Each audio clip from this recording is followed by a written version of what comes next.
BJP ഇവിടെ നിന്ന് നേതാക്കളൊക്കെ അവിടെ എത്തി കന്യാസ്ത്രീകൾക്ക് പിന്തുണ എന്ന് പറയുമ്പോൾ അവിടുത്തെ BJP നേതൃത്വം വീണ്ടും കോൺഗ്രസിനെ വിമർശിക്കുന്ന നിലയിൽ കന്യാസ്ത്രീകളെ തന്നെ പരിഹസിക്കുന്ന നിലയിലുള്ള പോസ്റ്റ് പങ്കുവയ്ക്കുന്നു. പിന്നീട് അത് നീക്കം ചെയ്തു.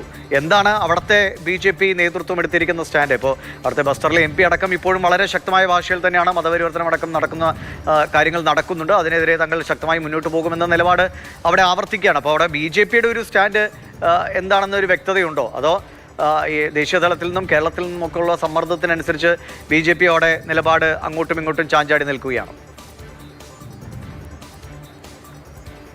BJPയുടെ ഈ ഛത്തീസ്ഗഡിലുള്ള നിലപാട് വളരെ വ്യക്തമാണ്.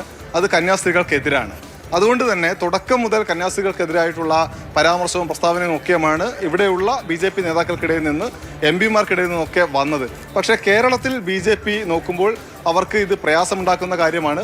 കഴിഞ്ഞ ലോക്സഭാ തെരഞ്ഞെടുപ്പിലൊക്കെ അവർ തൃശ്ശൂരിൽ വലിയ മുന്നേറ്റമുണ്ടാക്കാൻ വിജയിക്കാനൊക്കെ കാരണമായത് സഭയുടെ വോട്ടുകൾ കൂടിയാണെന്ന വിലയിരുത്തലുണ്ട്. അതിൻ്റെ ബോധ്യവും BJPക്കുണ്ട്. പക്ഷേ ഇപ്പോഴത്തെ നിലയിൽ കാര്യങ്ങൾ പോയിക്കഴിഞ്ഞാൽ കന്യാസ്ത്രീകൾ ദീർഘകാലം ജയിലിൽ കിടക്കുകയും ഇത് ആവർത്തിക്കുകയും ചെയ്താൽ അത് വലിയ പ്രശ്നമാണ് എന്ന് BJPക്ക് തോന്നലുണ്ടായി. അതുകൊണ്ടാണ് കേരളത്തിലെ BJP നേതാക്കൾ ഇക്കാര്യത്തിൽ കന്യാസ്ത്രീകൾക്ക് വേണ്ടി രംഗത്തിറങ്ങുന്ന കാഴ്ച നമുക്ക് കാണേണ്ടി വന്നത്. ഇപ്പോൾ ഏറ്റവും ഒടുവിൽ ഇന്ന് രാവിലെ BJP പങ്കുവെച്ച ഒരു ചിത്രമുണ്ട്.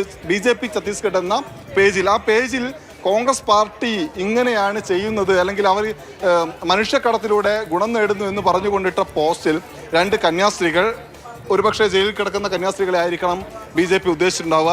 താഴെ രണ്ട് കന്യാസ്ത്രീകളുടെയും കാലിനടിയിൽ ആദ്യം രാഹുൽ ഗാന്ധി, പിന്നീട് പ്രിയങ്ക ഗാന്ധി, അതിന് പിറകിൽ KC വേണുഗോപാൽ, അതിന് പിറകിൽ ഭൂപേഷ് ബാഗേൽ, ഇവിടുത്തെ മുൻ മുഖ്യമന്ത്രി. കന്യാസ്ത്രീകളുടെ കയ്യിൽ ഒരു കയറുണ്ട്. ആ കയർ നേരിട്ട് പോകുന്നത് നമ്മൾ പശുവിനെയൊക്കെ കൊണ്ടുപോകുന്ന പോലെ ഒരു പെൺകുട്ടിയുടെ കഴുത്തിലേക്ക് കയറ് പോകുന്നു. കൈ കെട്ടിയിട്ടുണ്ട്. അതായത് ഇത് മനസ്സിലാക്കുന്നത് ആദിവാസി പെൺകുട്ടിയെ കന്യാസ്ത്രീകൾ കയറിട്ട് കെട്ടി മനുഷ്യക്കടത്തിലേക്ക് വലിച്ചുകൊണ്ട് പോകുന്നു. അതിൽ കന്യാസ്ത്രീകളുടെ കാൽക്കൽ വീണ് നിൽക്കുന്നു കോൺഗ്രസ് എന്ന് കാണിക്കുന്ന ഒരു പോസ്റ്റാണ്. പക്ഷേ വലിയ പ്രതിഷേധം ഉയർന്നിട്ടെന്നാണ് എന്ന് തോന്നുന്നു. അത് പിൻവലിച്ചിട്ടുണ്ട്. ആ പോസ്റ്റ് പെട്ടെന്ന് തന്നെ നിലപാട് തിരുത്തിയതായിരിക്കില്ല. കേരളത്തിലെ ഗുണം പരിഗണിച്ച് ഒരുപക്ഷെ അത് പിൻവലിച്ചതാവണം. എന്തായാലും ഛത്തീസ്ഗഡിലെ BJPക്ക് ഒരു നിലപാടേ ഉള്ളൂ. അത് ഇപ്പോഴത്തെ ഈ കേസിൽ കന്യാസ്ത്രീകൾക്കെതിരാണ്.